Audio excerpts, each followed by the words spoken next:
perder el tiempo para dejar de ir justamente a la conferencia de prensa que sigue dando María Corina Machado, hablando con medios argentinos de News, participando y preguntando también de esta venir a la conferencia.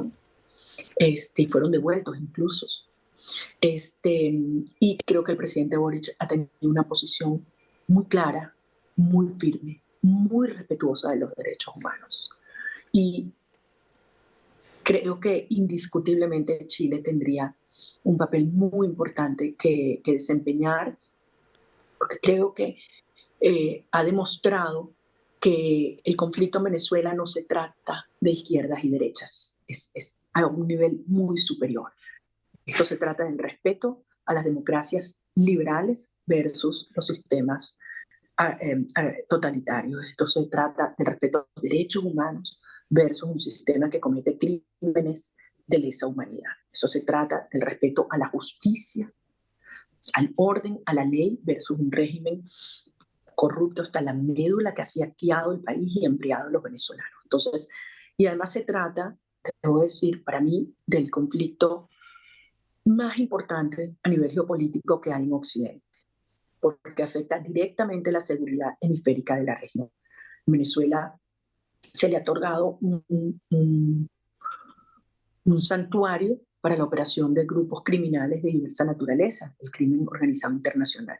Desde bandas como el Tren de Aragua, que ya hacen estragos desde Canadá hasta Chile, hasta las operaciones crecientes de los carteles de la droga, de las redes del contrabando ilegal de minerales o incluso de seres humanos y de prostitución infantil.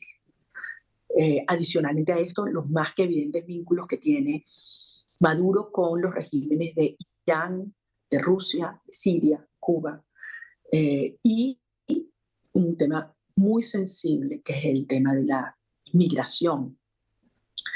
Si ustedes ven lo que fue el reporte hace unos días de la plataforma de ACNUR R4B sobre la migración en Venezuela, verán que entre el 28 de julio al 5 de agosto, la migración hacia Brasil se incrementa de 50 a 353 personas diarias. Se multiplicó 7 veces, solo en esa primera semana.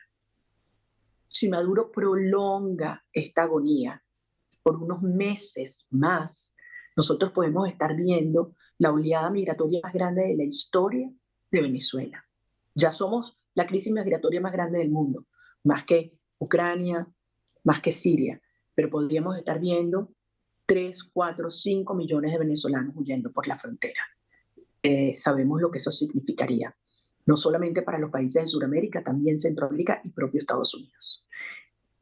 Una vez que iniciemos la negociación, que se entienda que vamos hacia una transición, ustedes verán no solamente cómo esos flujos migratorios se detienen, sino cómo vamos a empezar a ver muchos venezolanos que se han ido regresando a sus casas. Siguiente pregunta de Cristina Pérez, de Radio Rivadavia de Argentina. ¿Hay algún actor internacional que pueda cambiar la dinámica que ocurre en Venezuela? ¿Quién o quién sería y qué le pediría públicamente? Bueno, yo creo que es un conjunto de actores, Cristina, no creo que es una sola persona. Y creo que además se está produciendo esa posición cada vez más unánime. Lo veíamos con el mismo caso de Europa, que en tiempos recientes han tenido posiciones distintas con la mayoría de los conflictos globales y había una posición unánime de los 27 países hacia Venezuela, con un comunicado muy duro de Josep Borrell, diciendo que esos resultados no se ajustan a la verdad y que debe respetarse la soberanía popular y que debe detenerse la represión. Lo vemos también en los Estados Unidos, que están en el medio de una campaña electoral muy particular, intensa, y ha sido un tema absolutamente bipartidista. Lo mismo en el seno de la OEA, donde ha habido una confluencia de posiciones diciendo así no, y no reconociendo a Maduro, salvo Honduras, Nicaragua, Cuba y Bolivia. Ninguno ha reconocido a Maduro. Entonces, y esto era algo impensable hace un mes. Entonces, yo sí creo que nosotros necesitamos voces mucho más firmes, elevando el costo de la represión, pero además una cosa muy clara, y lo digo, no es nada más facilitar la salida bajando el costo de salida, También hay que hacerle entender a Maduro que el costo de permanencia se va a incrementar cada día que pase. Gaspar Ramírez de El Mercurio de Chile, en una columna reciente que escribió para El Mercurio, Edmundo González comparó el 28 de julio con el 5 de octubre chileno que dio paso a la transición. ¿Confía en que se concrete una transición en Venezuela como ocurrió en Chile? Bueno, obviamente todos aspiramos que pueda haber una transición eh, con el acuerdo de todas las partes, con una gran diferencia. Chile ha tenido fortaleza institucional eh, en distintas etapas que Venezuela hoy no tiene. Es decir, Venezuela no existe, o sea, Venezuela está en el último lugar a nivel mundial en Estado de Derecho. En el último lugar, según el World Justice Project.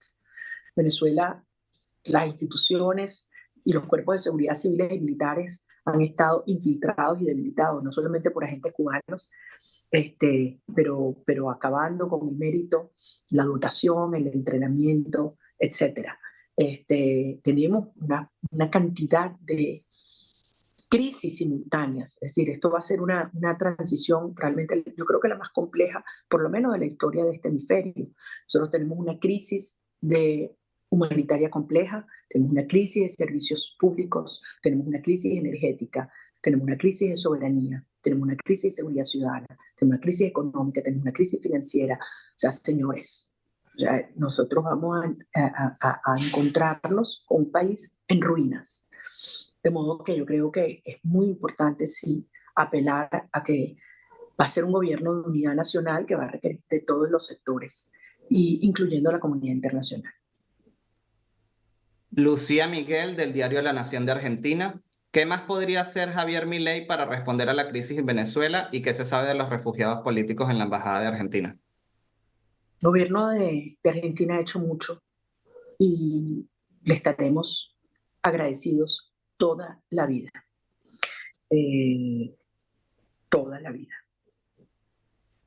Son 6 personas extraordinarias, de los colaboradores más cercanos que yo he tenido durante muchísimos años, cruciales para que ese éxito del 28 y el 29 tuviera lugar. Y hoy en día estarían presos si no fuera por la protección que le ofreció el gobierno de Argentina. Adicionalmente, ha sido una voz muy firme en la denuncia de la violación de los derechos humanos en nuestro país. Y además agradezco a muchas otras voces de otros partidos que no están hoy en el gobierno, que también han adoptado una posición de firme denuncia, incluso habiendo tenido algún tipo de afinidad en el pasado con el régimen de Maduro o el chavismo. Creo que es mucho más lo que todos podemos hacer, mucho más. Creo que hay que hacerle entender a Maduro que esta vez es distinto. Hay muchos que creen que Maduro está ganando tiempo simplemente porque el mundo se va a cansar y va a pasar la página y es business as usual. Eso no va a pasar. Y no va a pasar porque primero los venezolanos, cuando decimos que vamos a llegar hasta el final, es que vamos a defender la gesta épica que logramos. En segundo lugar, porque Maduro ha perdido completamente su legitimidad. Insisto, nunca ha estado tan débil como ahora. Y esta ola represiva lo que lo hace es más tóxico. Por lo tanto, yo aspiro que los aliados de la democracia entiendan que es muy importante hacerle llegar un mensaje muy claro que incremente el costo de la represión, que incremente el costo de permanencia a la fuerza y que facilite un proceso de transición negociada. Soledad Agüero de Chilevisión. Si la presión internacional y las protestas no logran hacer que Maduro ceda, ¿qué opciones quedan? ¿Es una alternativa solicitar la activación del TIAR? Soledad, esa misma pregunta me la hacían antes de la primaria. Si no hay primarias, si no hay elecciones, si no ganamos, si no mostramos los resultados, hemos ido superando etapa por etapa. Nuestra estrategia es clara, es robusta y día a día lo hemos ido logrando. Hemos vivido momentos donde la situación era muchísimo más difícil que la que estamos hoy, porque teníamos mucho menos fuerza de la que hoy tenemos. Teníamos mucho menos capacidad de De modo que nuestro objetivo es lograr alinear los intereses de todas las partes interesadas, incluyendo aquellos sectores que hasta hace poco habían estado soportando el régimen. No solamente me refiero en las Fuerzas Armadas o en el sistema de justicia, también actores internacionales, acreedores venezolanos, empresas de energía. Hacerles entender que la única manera de que puedan cobrar sus acreencias en Venezuela va a un proceso de reestructuración de su deuda, que solo es posible si hay un gobierno creíble, democrático, ordenado y serio. Entonces, hay mucho trabajo en marcha, hay muchas cosas ocurriendo y yo tengo plena confianza de que al final habrá suficiente fuerza para que Maduro entienda que no solo es su mejor opción, sino que termina siendo su única opción.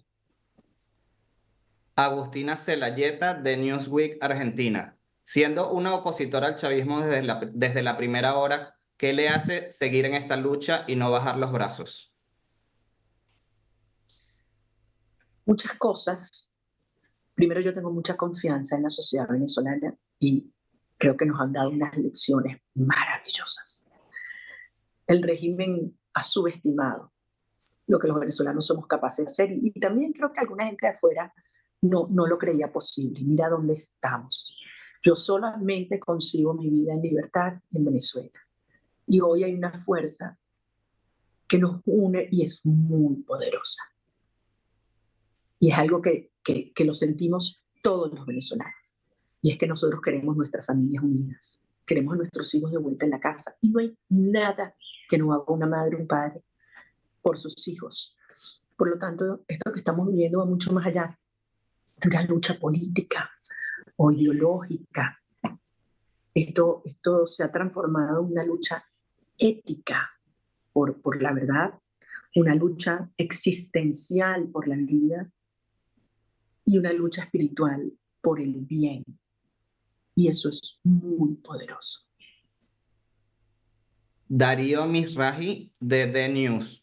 La transición a la democracia en Chile tuvo la condición de que Pinochet conservara un enorme poder como jefe de las Fuerzas Armadas y senador vitalicio. ¿Estarían dispuestos a permitir que Maduro u otras figuras del régimen tengan una cuota así en el futuro para permitir una transición?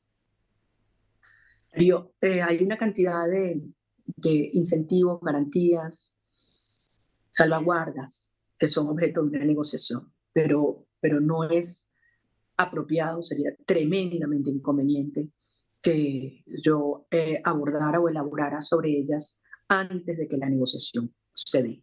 Y obviamente no se ha dado. Y para que haya una negociación, las dos partes tienen que querer. Nosotros lo hemos dicho claramente que estamos dispuestos a hacerlo, pero el régimen se ha negado hasta ahora. Ludmila, de Clarín. ¿Qué espera del gobierno argentino si Maduro permanece en el poder después del 10 de enero?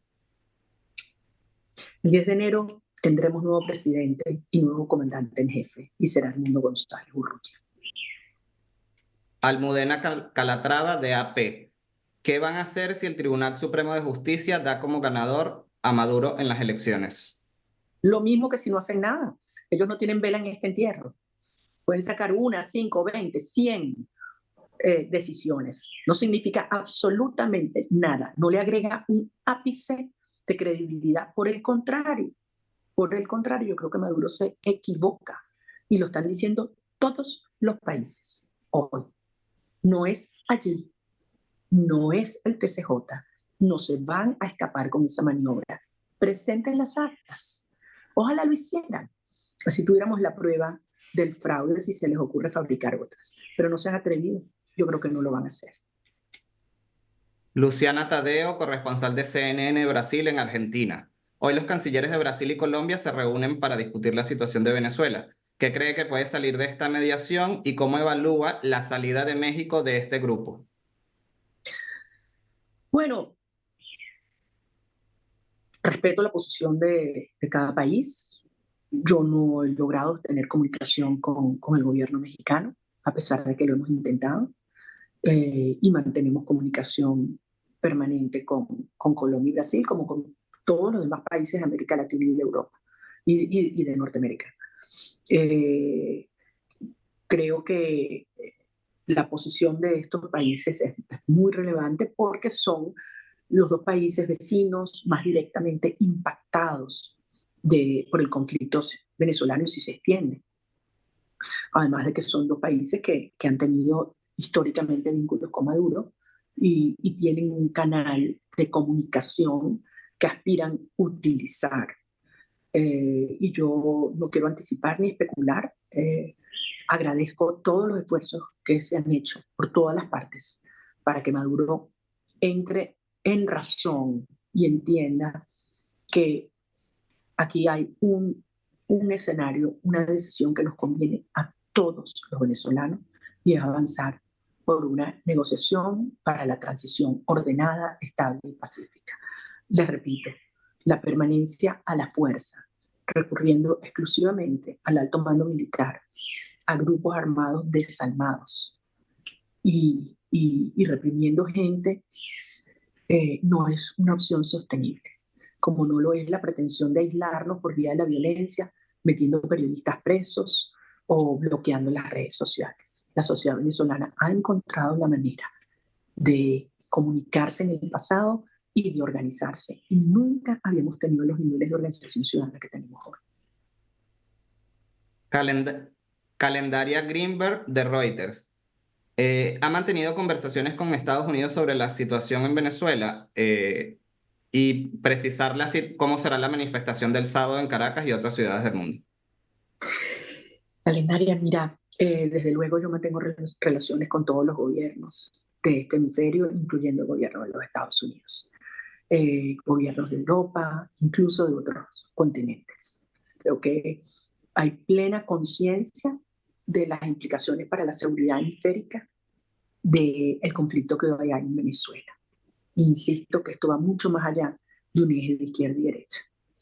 Y por este sentido, por este motivo, yo creo que esta convocatoria mundial... Bueno, continúa esta conferencia de prensa con medios de Argentina y de Chile de María Corina Machado, respondiendo a una pregunta que le hacíamos desde DNews respecto de si estarían en condiciones de aceptar, como pasó con Chile, que continuó Pinochet con un enorme poder en la transición, jefe de las Fuerzas Armadas, senador vitalicio, si aceptaría que Maduro ocupara ese rol.